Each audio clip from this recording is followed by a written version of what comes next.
پڑا.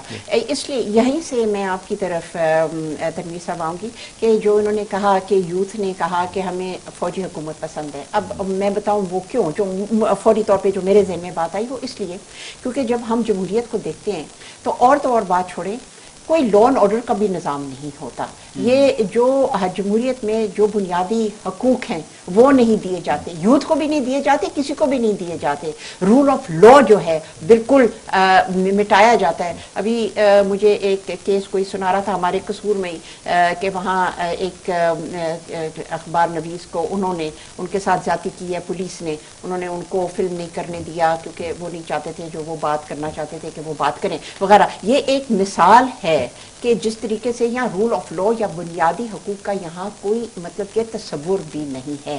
اور جو یوتھ جو ہے, یوتھ وہ ہے جب آپ جس وقت سے آپ جب آنکھیں کھولیں گے اور آپ دیکھیں گے کہ آپ کی بنیادی حقوق نہیں ہے, اس کے اوپر رول آف لا نہیں ہے, اس کے اوپر لالسنس ہے کہ آپ سیف نہیں ہیں, ڈکیتیاں یہ وہ, آپ کے کوئی بھی کچھ آپ کو نوچ لے چھین لے, آپ کہاں جائیں گے آپ یہ انصاف مانگنے کے لیے. ہمارا جو جسٹس سسٹم ہے اتنا سلو ہے, 3 پشتیں نکل جاتی ہیں اور کیس کا فیصلہ نہیں ہوتا.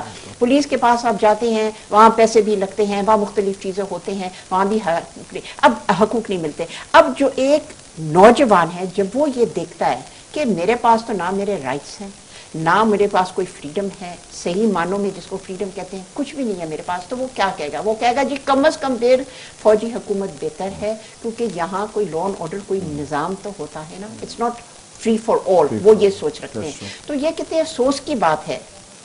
اس میں ایک بات آپ کے جو آپ نے سوال جو ہے اٹھایا اس میں یہ ایک بات کہوں گا کہ یہ تو طے ہے کہ جو موجودہ پارلیمانی نظام ہے یا سابق پارلیمانی نظام ہے وہ فیل ہو چکا ہے. پارلیمانی نظام جو ہے وہ فیل ہو چکا ہے. بلکہ ہم یہ یہاں اس فارم پہ مطالبہ کرتے ہیں کہ اس ملک کا جو نظام ہے وہ ایسا نظام ہونا چاہیے جو صدارتی ہونا چاہیے.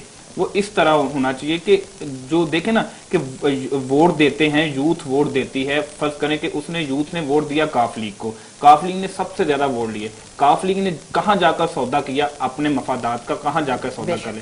وہاں جن لوگوں نے ووٹ دیے کیا ان کا قتل نہیں ہوا, ان کے ارمانوں کا قتل نہیں ہوا؟ کیا ان نوجوانوں کو جواب دے کون ہیں یہ لوگ؟ یہ لوگ جو ہے وہ ان نوجوانوں کو استعمال کرتے ہیں, استعمال کرنے کے بعد ان کا ووٹ لیتے ہیں, ووٹ لینے کے بعد اپنی مرضی کرتے ہیں. ایسے ہی نون لیگ نے کیا کہ پہلے جو ہے وہ اپنے جو ہے وہ نوجوانوں سے لوگوں سے ووٹ لیے, پھر اوپر جا کر مل گئے. جب پورا جو ہے وہ سسٹم جو ہے وہ ایک طے ہونے کو آخری منزل پر, تو اب جو ہے وہ ساری جماعتوں نے شور کرنا شروع کر دیا ہے. میں یہ کہتا ہوں کہ یہ پارلیمانی نظام جو ہے وہ فیل ہو چکا ہے. دیکھیں سب سے بیسک چیز ہے, عید بھی قریب ہے, ریلوے کا بحران جو ہے وہ بیسک ہمارا جو ہے وہ ایک ثقافت ہے, ہمارا ورثہ ہے, وہ تباہ ہو چکا ہے. جو اسٹوڈنٹ جس سے زیادہ وابستہ بھی ہیں, لوگ سفر کرتے ہیں, آرام دہ سفر ہے, اور اس کو کس مافیا نے کیا؟ اس کو ٹرانسپورٹ مافیا نے کیا, ٹرک مافیا نے کیا, اور اس کا جو ذمہ دار ہے یہ وزیر خود ہے. اس نے یہ مافیا بنایا, کرائے جو ہے وہ دگنا کر دیے گئے ہیں. ابھی آپ دیکھیں نا کیا صورتحال کیا ہے, لوگوں سے کی جیبیں جو ہیں وہ خالی کی جا رہی ہیں, ان سے کرائے بھی دگنے لیے جا رہے ہیں, ان کو ٹرانسپورٹ کی بھی سہولت صحیح طرح سے میسر نہیں ہے. ہر طرف افراتفری کا عمل جو ہے وہ عمل ہے, ہر طرف جو ہے لوگ جو ہے پریشان ہیں. اور اسٹوڈنٹ طبقہ جو ہے جو زیادہ تر جو ہے وہ بائک استعمال کرتے ہیں, ان پر پیٹرول بم گرایا جا رہا ہے.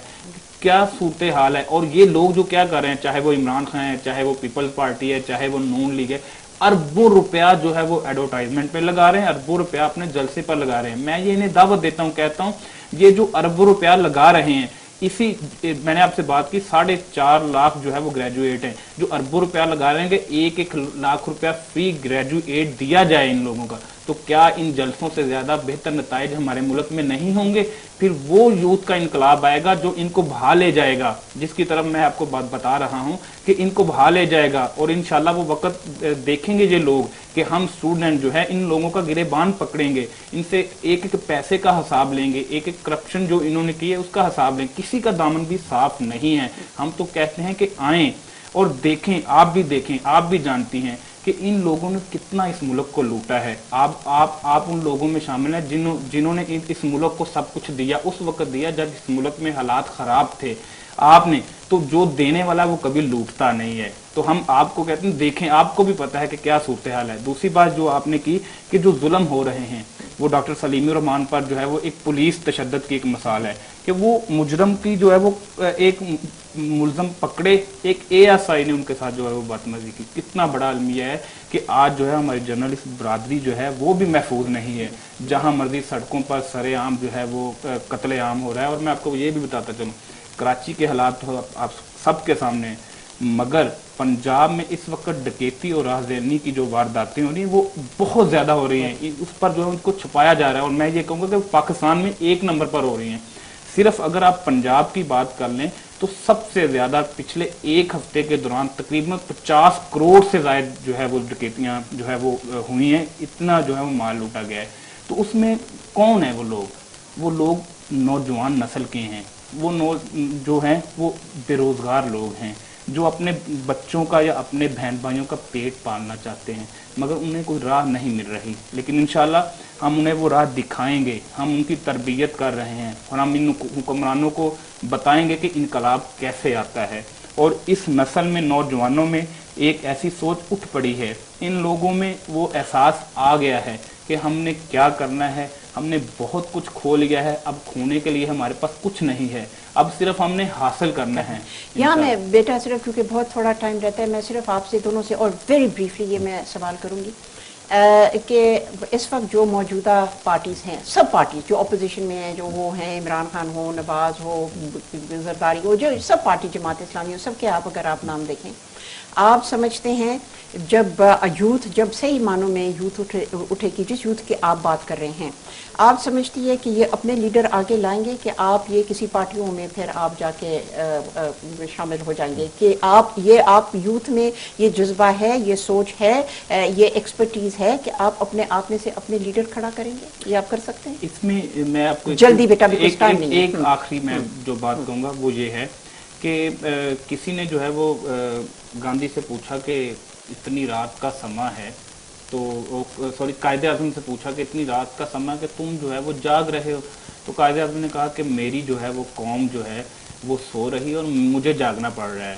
تو گاندھی جو قوم جاگ رہی ہے اس لیے وہ سویا ہوا ہے. تو میں یہاں یہ بات کہوں گا کہ ہماری جو ہے وہ نوجوان نسل جاگ گئی ہے. لیڈر جو ہے, جو صحیح لیڈرشپ ہے وہ ہمارے اندر موجود ہے, مگر اسے تلاش کرنے کی ضرورت ہے. جب ہم اپنے پوائنٹ آف ویو کو آگے بڑھائیں گے, جب ہمارے اندر شعور آئے گا تو لیڈرشپ بھی خود بخود آ جائے گی. آپ اتفاق کرتے ہیں اس سے؟ جی میں کافی حد تک اتفاق کرتا ہوں. صرف ایک چیز ایڈ کروں گا کہ جب ہم لوگ اپنی پروفیشنل لائف میں ہوتے ہیں تو ہم لوگ بجلی نہیں ہیں, دوسری چیزوں سے بہت مایوس ہوتے ہیں, بٹ جب بھی ہمیں انٹریکشن کرنے کا موقع ملا ہے اراؤنڈ پاکستان یوتھ کے ساتھ, میں بہت اپٹمسٹک ہوں. لیڈرز بھی انہی میں سے آئیں گے, صرف موقع کی بات ہے, وقت کا انتظار ہے, اور اللہ تعالیٰ نے وقت بھی لے آئے ہیں اور جلد ہی اس کا فیصلہ ہونے والا ہے. Amin. Viewers, we've come to the end of the program. I think we've had a very interesting discussion with those who have represented the youth and spoken about it. I think when I started this program, I said that there was a sense of hopelessness because people like myself perhaps think about who is the next leader. I don't see anyone on the political horizon. But I think that after this talk with the people who represent the youth of Pakistan, I definitely think that there is an awakening. Of course, it is now up to the youth of this country to take this forward so that we can emerge from this abyss into which we have landed ourselves in. And I hope that on the basis of what the youth realize and the action that they follow it up with, that we can look forward to a brighter future for our country. Thank you very much for watching. See you next week, same time, same station.